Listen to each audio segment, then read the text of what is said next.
Hey, everybody, Noel Pulanco and Mike Stout. Say hi, Mike. Hi, Mike.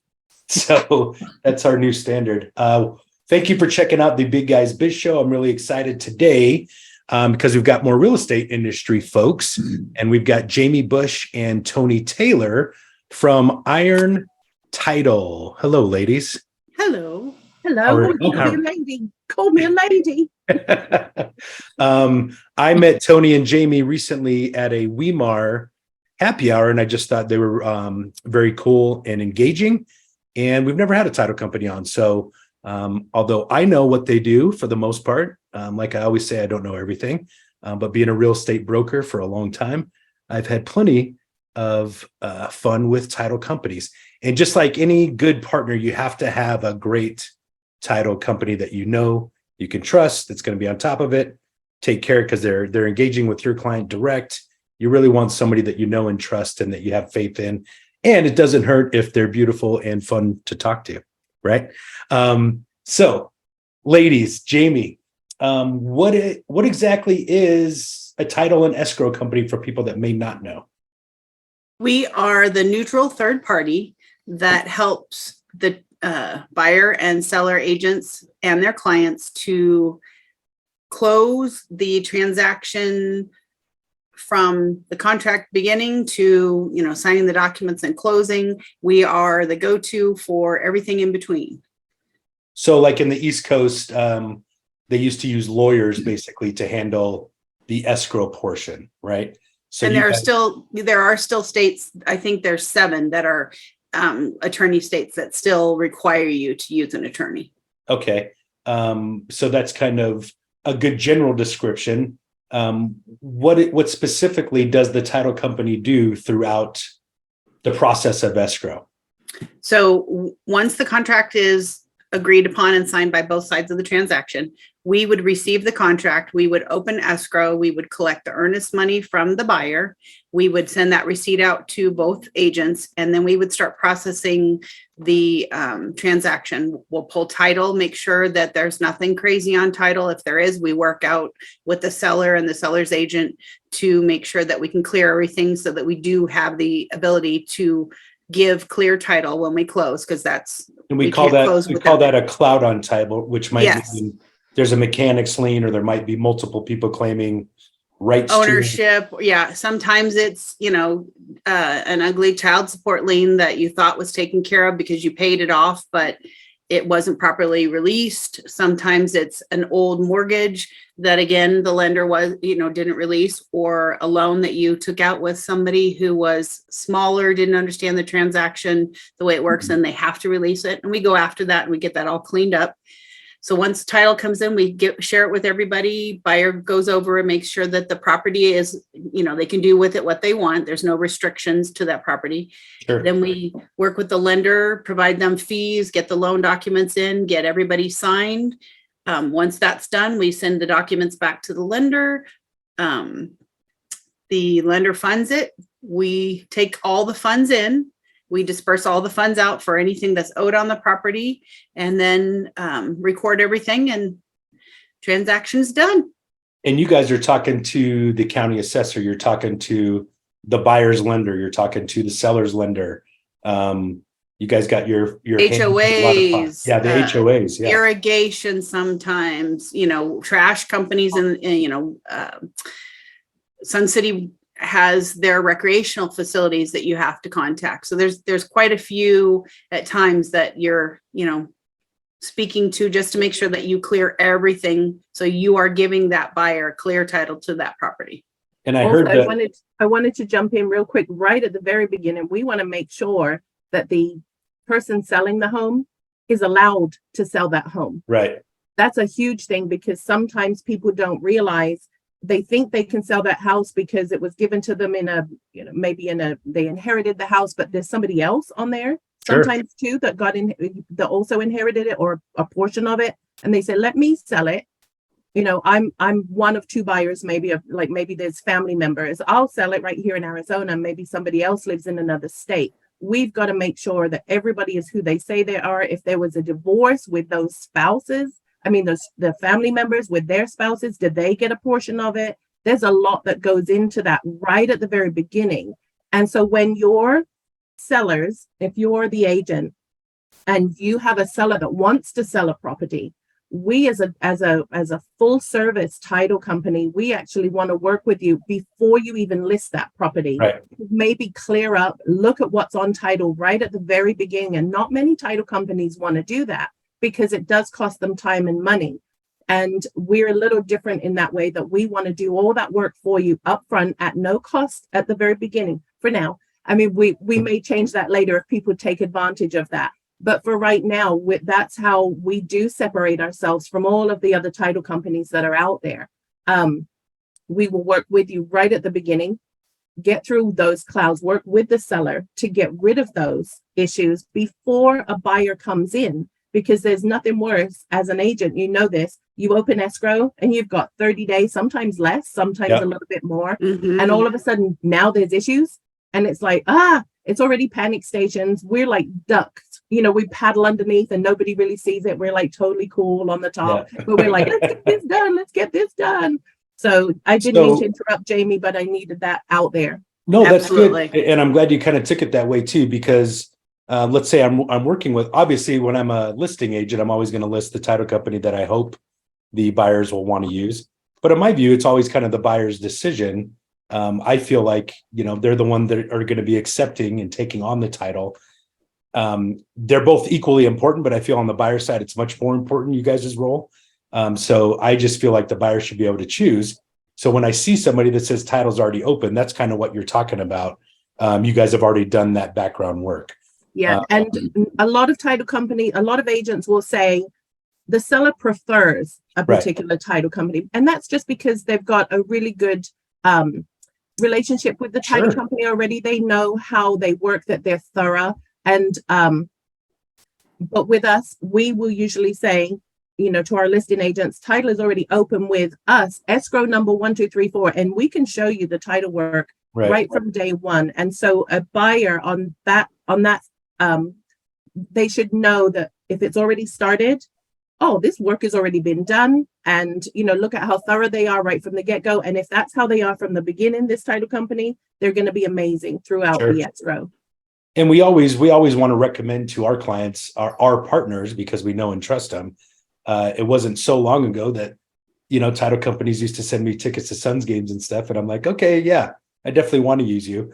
But I figured out, you know, through the years that it was more important finding a rep and an escrow officer that I knew was going to be available and accurate, and not afraid to, like, I shouldn't have to ask, hey, have you reached out to my seller yet? Have you reached out to my buyer yet? Like, once we kind of hand it over, we want you guys to jump in. So having somebody that not only we know is good, but also has a little bit of personality goes a long way. Yeah, for sure. So you were talking a little bit about like the clouds on title, like we didn't know grandpa had a new trophy girlfriend that is filed for power of attorney. Is that kind of where title insurance comes in? Explain title insurance. Like, I know it's different than car and homeowners insurance. Somebody, Jami, if you want to take this one, what is the purpose? Why do I need it? Okay, so title insurance, we search the property and we look for any encumbrances or there could be encroachments. We look at property lines, and like our search abstractor might find a fence, and you look at the property lines that are set by the taxing authority and the plat maps, that kind of thing, and you see, oh, that fence is over 10 feet into the other property. And I had this happen about a year ago where the neighbors, they didn't like the configuration of where the property lines were. And so they just gave each other, their property. Oh, you take this and we'll give you this. They didn't do anything. Did they record No, that? no, there was nothing done legal. Awesome. Okay. So we search for those kind of things the best that we can with the tools that we have. But at times there are situations where we aren't aware of something and it comes back afterwards. So let's just say an encroachment offense. if we closed and then you found out that the property line was incorrect, they could come back and make a claim because we did not, even though we did to our best ability a search, we did not disclose to them that this person's, property line is a foot over into your property line, the property that you own or that they own, that kind of thing. Then they could make a claim to have it corrected. In the instance where I closed the file, we had to actually have the neighbor remove a fence that they put up. Okay. They had to take it down before we allowed them to close. So, and that can extend close of escrow. And again, that's another reason, like Tony said, we try to have the seller open in advance, especially if they know if there's something strange. And it's not always ownership. It's not always a vesting issue. Sometimes it's a property issue where there's something funny, something doesn't look right. Or a lot of times the owner may not know. I guarantee, at least I'll just say 85% of the time, either one of the agents don't know. They don't care. Once they get a contract signed, they're like, all right, here you go. Good luck. And in this case, this was a piece of property that an investor purchased. Oh, yeah. And she found out by just a simple conversation with the neighbor, because she asked why the fence was twisted. I mean, it kind of went this way and then that way kind of thing. So she asked a question, found out there was nothing on any record anywhere that we would have found it for her.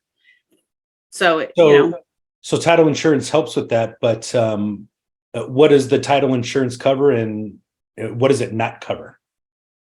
So you could keep it kind of general, but is it really protecting in my opinion, or at least my view, it's really protecting the buyer. I know it protects both, but it's really protecting the buyer so that they know what they're getting.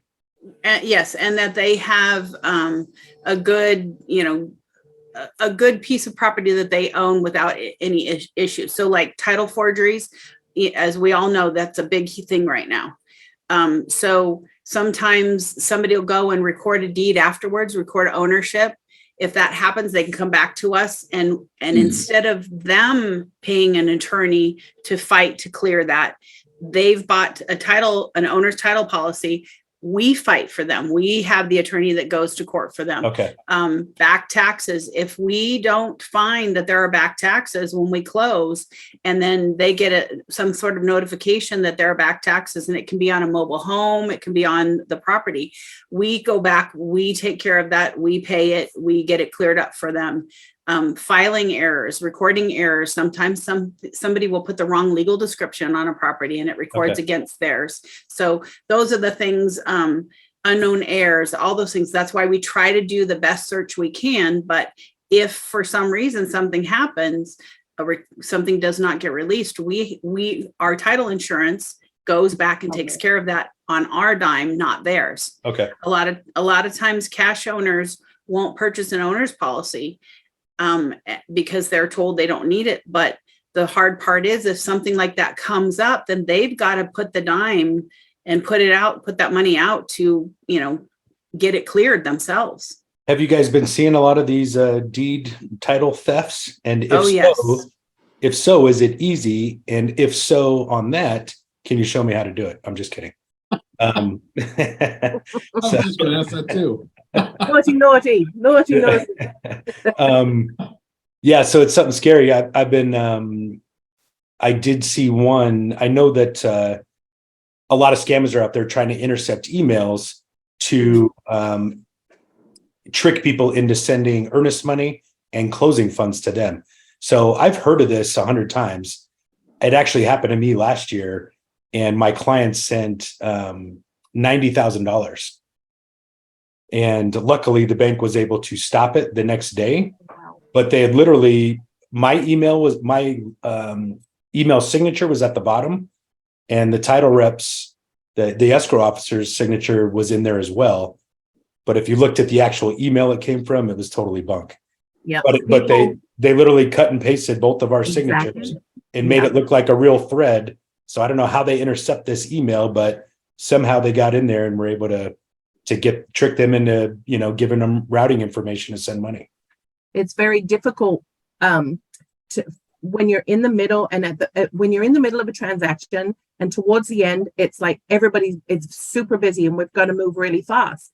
And so it's very easy for people to miss. And so these hackers and the spammers and the crooks, they are out there doing this, and I don't know how they do it. I don't know how to do that. I'm not. Yeah, I don't know how they intercept those messages. I have no idea. But what you saw, where you saw their email address, was slightly different. They'll put a little dot in there, or they'll put a number in there that makes it'll say Jami Busch #1. Well, we don't really have that, and we're very clear to the buyers and the sellers that do not, if they say, oh, do it this way now. If you think that an escrow officer is telling you do it this way now, we would never do that. We will call you on the telephone, and if there's any question, don't just do it. Just pick the phone up. And I started, and I hope this doesn't put too much pressure on you guys, but after that happened, every deal I've done, I've asked my escrow officer. I said, hey, I've told my client, before you send any money, I want you to call them or them to call you, and make sure you're either on the phone or confirming. We now use a company at Iron Title. It's called Certified, and we don't email wire instructions at all. And now we'll get, like, for seller proceeds, we will ask for them in writing at the signing, and then we put it through the Certified as well, so that they can then verify that is, and that email goes directly to them, nobody else. They have to verify name, they have to verify property address.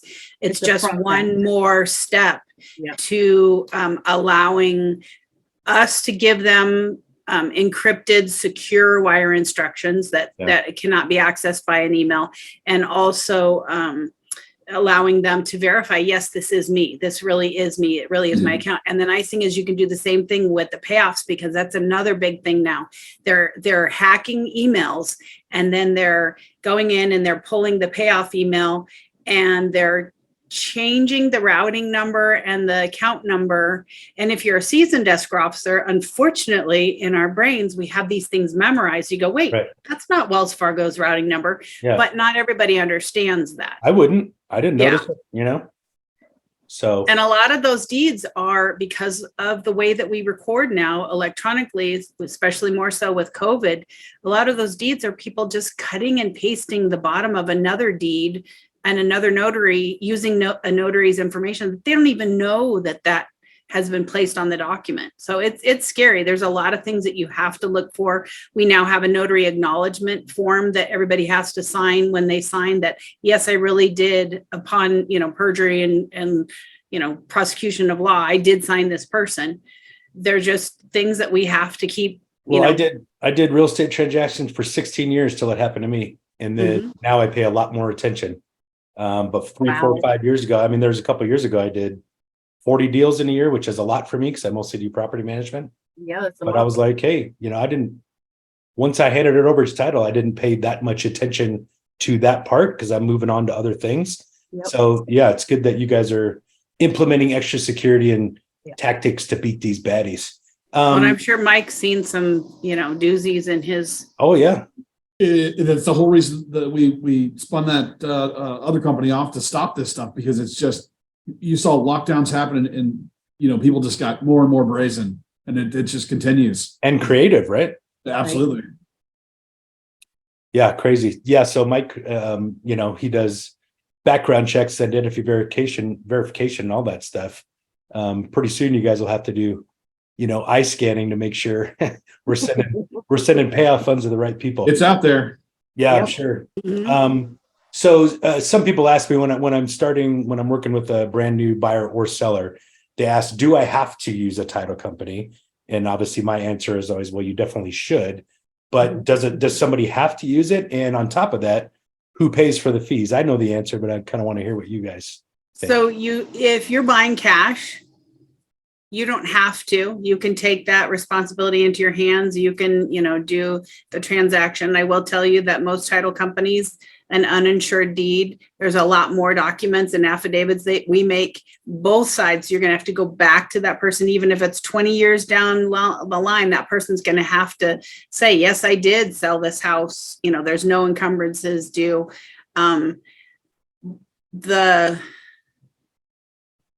So in a cash situation, no, you don't have to. In a purchase situation, you absolutely do, because the lender is going to require a lender's title insurance policy. You can use an attorney, Sure. but again, the attorney's you're gonna pay the attorney, and then they're gonna turn around and order a title report and ask, for escrow, so you're gonna have double the fees. Using an attorney. Yeah. Yeah, using the attorney. Double the So fees and 200% the risk, right? Uh-huh. Yeah. So yeah, kind of a silly question, but I've had people ask, like, why do we have to do this? Can I sign on a napkin? I'm like, sure. It's just, I wouldn't recommend doing that. But you don't recommend that. And also it's a one-time fee, right? You pay one time, and then and who has to pay? In Arizona, it's normal that, let's say the escrow fee is $1,000, then that's going to be split 50-50. So the buyer pays 50%, the seller pays 50%. But in this market and in different markets, that is also negotiable, right? So sometimes, there might be an investor that comes in that is buying very low. Maybe they're buying a property, they come in and I'm going to pay you cash. I'll pay all the escrow fees because, that's another incentive to the seller. Sure. So those things are, they can be negotiated, but typically it's 50-50. So if you're listening out there and you're buying or selling, I'll negotiate hard to get the other guy to pay title. I'm just kidding. Yeah, 50-50 is generally 50-50 on everything is generally a fair split. But yeah, it's definitely a negotiable tool that you can use. And sometimes, $1,500, $2,000 is a lot to one side of the party, Well, and one thing I've seen is a lot of people that come from East Coast, they're used to the buyer paying for their own owner's title policy. Whereas in Arizona, the seller, it's part of the AAR purchase contract that the seller is required to provide that to the buyer. It's the wild, wild west out here. We like to shoot them down. Giddy up. Change the rules on these East Coasters. So signing, I know that signing it's changing all the time. Do you still have to sign in person? Does somebody have to take time off work? Can we meet at Starbucks? Can you come to the house? Like, take me through a little bit briefly on the signing process. How is there different ways to do it now, or is it still old school pen to paper? It is, for the most part, pen to paper. Okay. There is remote online notary signing for sellers. Lenders have not, taken that on yet, the liability of what that might mean. For the buyer, yeah. Yeah. So the seller could sit down with a remote online notary, which is much like what we're doing right now, video to video. There are a lot of things that they have to qualify with that notary, send a picture of their ID, that it's a process, about a 15-minute process just to verify that you are who you are. And then the warranty deed that does the transfer can be signed electronically. Okay. It's very expensive. So it's not used as much just yet. And why is it so costly? Is because, are they building in protection, or is it just the technology? I think it's the insurance. I think it's the protection. That's what I believe that's what it is. Okay. Yeah. I personally, we're here 8 to 5 for signings, but most people work 8 to 5. It's not easy to get off work. Mike doesn't.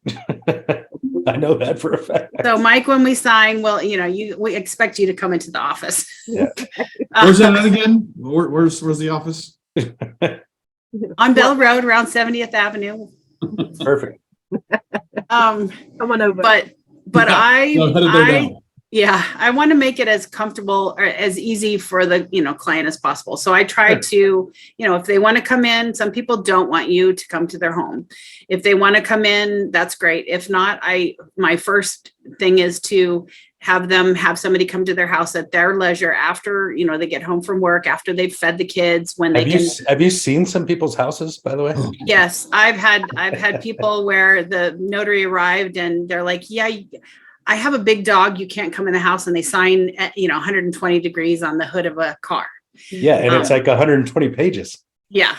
Not comfortable, but I try to, have them sign at their home. If they don't want to do that, then we do, there's Denny's, there's Starbucks, there's Einstein's, any of those places. I don't like to recommend those kind of signings because you just never know who's sitting next to you and who's listening. Listening. Sure. And, Yeah. and there is information on paperwork and that kind of thing. I went to, T-Mobile to try to get a new phone. And the night that I did that, I was hacked and somebody tried to get a credit card in my name Sheesh. with my social because I had to give the guy my social right there. So, Right. the notary, I feel like the best thing is either come in the office or have a notary come to their house where they can feel that there is secure, Well, the sit down mobile and- the mobile notaries really blew up during COVID, even more than Yeah. when we used to use them. At least I noticed. Yeah. I've been to a few signings with clients, and I've also done multiple refis and a couple of purchases. So I try to talk my way out of going to signings now with clients, unless it's their first time. Then I'm there just to kind of hold their hand and watch. And it's not you guys' fault, but there's just a lot of paperwork. Yeah. And A the lot of notary signatures. always has my cell phone.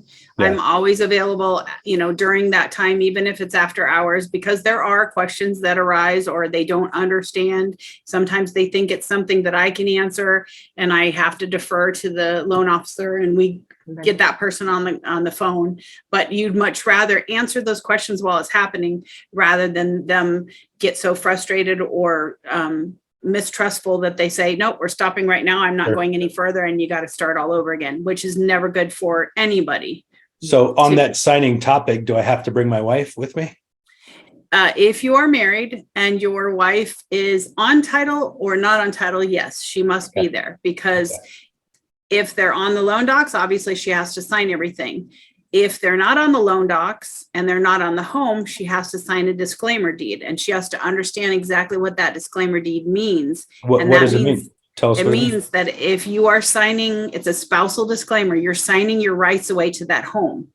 So if you don't ever change that 20 years down the line, God forbid something happens and you are no longer amicable, you signed a document that said, I don't have any rights to that house, even though you lived in it the last 20 years. Then You you've pay got to the hire an bill. attorney to go through and prove that, hey, we commingled our funds, we paid it out of our joint account. I do have that right. So it's always better to. My wife and I fight in the car on the way to church, so I can imagine after a signing, she might be happy she signed that because we might be not amicable right after the signing. So good advice to get that. Do I have to sign a spousal deed? You have to, right? If you want to close with the loan and on a loan and a purchase, no, like that we'll show that person's right to the property. But if you're getting a loan. Do you guys ever see this? I would assume, at least in my kind of wheelhouse, it would only be like investors maybe doing it in one name versus the other. But like you said, if they're both on the loan, they both have to sign, right? Even if you're an investor and you're buying, if you're married, there's still a spousal deed that's going to be required. Okay. There's an interest there because we're a community property state. There's an interest there that is assumed regardless if they sign or not, they have a right. And that's because we're a joint property state? Well, we're a community property state. Community, thanks. If you're It's not been a while since married, I was in school. Yeah. Sorry. but if you're not married, but you've been together 20 years and you just never actually got married, then it is joint tenants with right of survivorship. And so you have. So you know. advice, break up on your 17th anniversary if you're listening. Just kidding. So on the investor side, if you've got a foreign seller, so I've had to deal with this several times because I do have a few, it's always been Canadian for some reason, but a few Canadian clients, property management clients have had me sell their house. And I know that they get different taxes. I think it's called FERPTA, kind of. Am I saying that right? Can you guys kind of walk through like what is the reason and what happens with a foreign seller? Well, the reason is that the IRS does not allow anybody to get away with not paying taxes. Right. Yeah, you make a profit, they want their money. Yeah. So there's the Foreign Investor Real Estate Tax Act. And so there's a questionnaire, and it used to be that, homes, there were such thing as a home under 300,000 and it was going to be occupied. And in that case, there are no taxes held. Yeah. But for anything that is not occupied 51% of the year by a member of the family or that person, and if it's over 300,000, then we're going to most likely have to hold 15% of the sales price in taxes Of the sales for the price IRS. or the proceeds? The sales price? Sales price. Wow. Okay. Yeah, not the proceeds. That's why our roads are so nice here. Yes, yes. Yeah. And I have always tried to tell a foreign buyer, apply for your I-10 as soon as possible, which is your government tax number, because trying to get it when you go to sell takes forever. Yeah. And if you have an I-10, you can possibly, have only be held 10%. Most people don't. And then they have to fill out a lot of forms. They have to apply for the I-10. Then there's the 8828 form A, B, and C that everybody has to fill out. You have to exchange your social security number with the new buyer, because the onus is on the buyer, not the seller. Gotcha. So if the seller doesn't pay enough, the buyer can get, tagged with having to pay the difference in taxes. So all good reasons to open escrow early, especially so agents out there, or, just common folk, if you're buying from somebody that is a foreigner, encourage. And I recommend that they find a CPA to talk to that is well-versed in foreign real estate, not just your, hey, I do everybody's taxes kind of guy. They have to know the real estate side, because there are a lot of things that are intricate about FERPTA, and you don't want to get, you don't want to get sideways with the IRS, and you don't want your buyer to end up having to pay for something that they, shouldn't. Definitely. I've seen those funds are held by us, but only for 20 days. And they go to the IRS under the buyer's social security number. I've seen issues like that blow up deals right at the end too. Yeah. And then, the client's going after the realtor. He's trying to bang on title's door and say, somebody's got to pay. Right. So, well, and the common misconception is, if you're a foreign investor and you have an Arizona LLC, you are still foreign. Right. You still fall under the FERPTA, and they think that because they've got the Arizona LLC. But the foreign investors ask a knucklehead like me to help them find houses, and then they say, "Hey, what do I need to do to buy a house?" And I say, "Bring cash." So realtors aren't teaching them FERPTA, and they're not teaching them, whether you got an LLC or not, this could happen down the road. That's just not a conversation in my experience that the agents are having. And I learned about it, I walked through it the first time I ever had to sell one of these. And now I know, but also another reason that you got to have a good trusted title company that is familiar with doing it and knows how to educate my client on better than I do. Right. Well, and oftentimes title's going to talk to you about this and why it's important. And anything that they need from us, they're going to tell us what we need to get this rolling. And oftentimes the investors will buy under their names. And then they make an LLC. Sure. A lot of times it's the address, property, but what they need to know is that they also need to make sure that they are the manager member of that new LLC, so that their owner's policy carries over and they don't have to buy another one. Yeah. All stuff that, we're supposed to help educate on, but also, they limit our scope of knowledge and what we're really supposed to talk about. Again, you just cannot have better. I can't give better advice than having the right partners, like somebody like you guys that is trustworthy and knowledgeable, and will make sure none of us get screwed on sighting. Well, and oftentimes the reason as an escrow officer is because it happened to you at least once. And once it happens, you don't forget. Learning the hard way is a hard way to learn. So Toni, how would you get your husband behind you to the signing table? How would I get him to marry me? Oh, I'm sorry. What did you say? How are you going to get him to the signing table? I bet he could just pay in cash. So he does. My strong husband pays everything in cash. He told Mike about it earlier. My husband doesn't know he's my husband yet. Dwayne. Oh, he paid Mike in tequila and ice cream. Come on, we know that. Right? Hey, You guys know the way to Mike's heart. There Easy. you go. Well, listen, Mike, did you have any other questions for the ladies? No, I don't. I was actually I was gonna ask Toni, but you beat me to it. What that kind of spot was behind her, the right side of her head, but It kept popping in. There. Look, the big My guys husband. on the Big Guys Biz show, you never know who's going to show up, right? We know all kinds of people. Exactly. You are so Um, lucky that my husband came today. And next time he might actually be here in person, a cardboard cutout, but he might be here standing right behind me. If he's there in person, I'll be there arm wrestling him. Just for If the he's video. here in person, nobody gets to him but me. Noted. You're probably right. I don't want to be there. There's a sign on the door, Noel. I'm sure. So, ladies, the best way to engage with you, we're going to have your contact info on the screen. It's been up here the whole time. But how do you prefer? You guys email, website, phone call? What's the best way, and who do we call? I would say for me, always it's you can call me anytime on my cell phone. If it's when my phone's turned off because I'm sleeping, then you won't get me. But my cell phone is always the best. It's 602-330-4144. Awesome. And Jami, you can go ahead with yours. Email is great, but if they don't, a lot of people like the email, but they can also call me, and my direct number, and I answer it 24/7, is 602-613-9900. Awesome. Well, I'm so glad I met you guys at the recent happy hour. I know I'll see you again, and I look forward to doing some business with you guys soon. And I can't thank you much for joining us. Mike and I always just want to meet interesting people and learn about stuff that we may or may not know about. And look, I'm supposed to be an expert in a lot of this, but I never try to pretend like I know it all. So really appreciate the knowledge and appreciate you guys joining us on the Big Guys Biz Show.